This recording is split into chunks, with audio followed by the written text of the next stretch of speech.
दोस्तों, यह कहानी हमारे समाज की सच्ची कहानी है। कृपया इसे अंत तक अवश्य सुनें। तवे पर से अंतिम रोटी उतारते ही ऊपर के कमरे से बेटे की आवाज़ सुनाई दी। तुम दिन भर करती क्या हो जो थक जाती हो? थोड़ी देर बाद कामनी ने किचन में कदम रखा। खाना बन गया क्या माँ?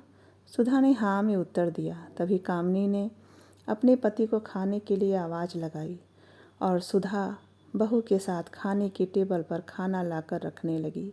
सभी ने चुपचाप खाना खाया। तभी बेटे ने बोला, मुझे सुबह 5 बजे ज़रूरी काम से जाना है। मेरा नाश्ता व लंच पैक कर देना। रात के 12 बज गए थे। सुधा को नींद नहीं आ रही थी। ऐसा अक्सर ही होता है। और सुधा किचन में चली गई। बर्तन जो धोना है, बेटे को सुबह ही जाना है। समय से नाश्ता व लंच नहीं बना तो बेटा बिना कुछ खाए, बिना कुछ लिए चला जाएगा। कामनी को 8 बजे से पहले उठने की आदत नहीं है। सुधा सोचे चली जा रही थी और किचन में बर्तनों की खटर पटर की आवाज़ होने लगी। काम करते करते सुधा सोचे जा रही थी। आज कामनी को आए 4 महीने हो गए।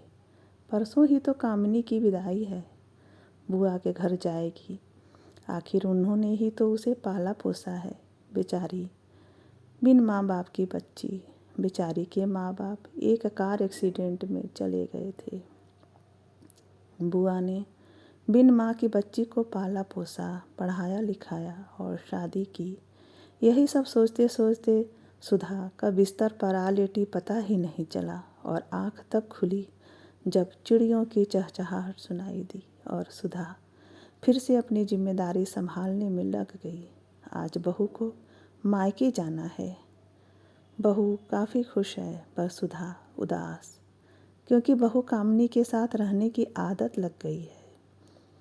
अभी तक तो वह और उसका बेटा बस 2 ही साथ रहते थे, पर अब बहू कामनी भी साथ है। बहू अपने जाने की तैयारी कर रही है और सुधा अपने काम में व्यस्त। मेहमान आने वाले हैं, सभी के लिए खाना बनाना है। तभी सीढ़ी पर से किसी के गिरने की आवाज़ के साथ माँ शब्द जोर से सुनाई दिया और सुधा के हाथ जहाँ के तहाँ रुक गए। वह सीढ़ी की तरफ भागी तो देखा कामनी गिरी पड़ी थी और उसके सिर से खून बह रहा था। सुधा ने जोर से बेटे आकाश को आवाज़ लगाई। सभी ने कामनी को अस्पताल पहुँचाया। डॉक्टर ने कहा, खून काफ़ी बह गया है, खून चढ़ाना पड़ेगा। ओ ब्लड ग्रुप है, वो ब्लड ग्रुप ही चढ़ाना पड़ेगा। बेहोश होते होते कामनी को किसी के रोने के साथ गिड़गिड़ाने की आवाज़ सुनाई दे रही थी। शायद माँ थी। डॉक्टर से बोले जा रही थी, डॉक्टर मेरी बहू को बचा लो, डॉक्टर मेरी बहू को बचा लो। मेरे शरीर से एक एक बूंद निकाल लो, पर मेरी बच्ची को बचा लो डॉक्टर। मैं अपनी बच्ची की ज़िंदगी की भीख मांगती हूँ।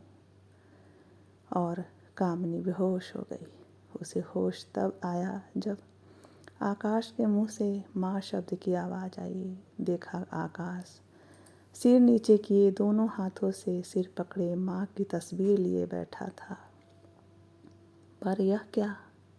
आकाश ने तो सिर ही मुड़वा लिए हैं।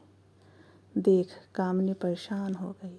आकाश ने कामनी की तरफ देखा और उसके हाथों में माँ का दिया हुआ कंगन पहना दिया। माँ ने बोला था, कामनी को दे देना, बोलना माँ हमेशा साथ रहेगी। कामनी पश्चाताप की अग्नि में जली जा रही थी। आज कामनी पूरी तरह से होश में आ गई थी। उसके आँखों से आंसुओं की धारा बहने लगी। कामनी हॉस्पिटल से घर आ गई। आज माँ का 13वीं था।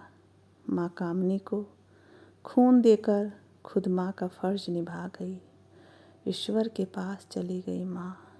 आकाश ने बताया, माँ को ब्लड की कमी हो गई थी। माँ को गए आज 4 महीने हो गए थे। अब रात को 12 बजे किचन से बर्तन मांजने की आवाज़ नहीं आती। आज कामनी को माँ की याद बहुत आ रही थी। वह बहुत दुखी थी। वह माँ से मिलकर माफ़ी मांगना चाहती थी, माँ को संभालना चाहती थी, माँ को गले लगाना चाहती थी। उसके जेहन में बस एक ही शब्द बार बार गूंज रहे थे, माँ माँ माँ। दोस्तों, नित्य नई सामाजिक सत्य कहानियों को सुनने के लिए कृपया चैनल को सब्सक्राइब अवश्य करें। धन्यवाद।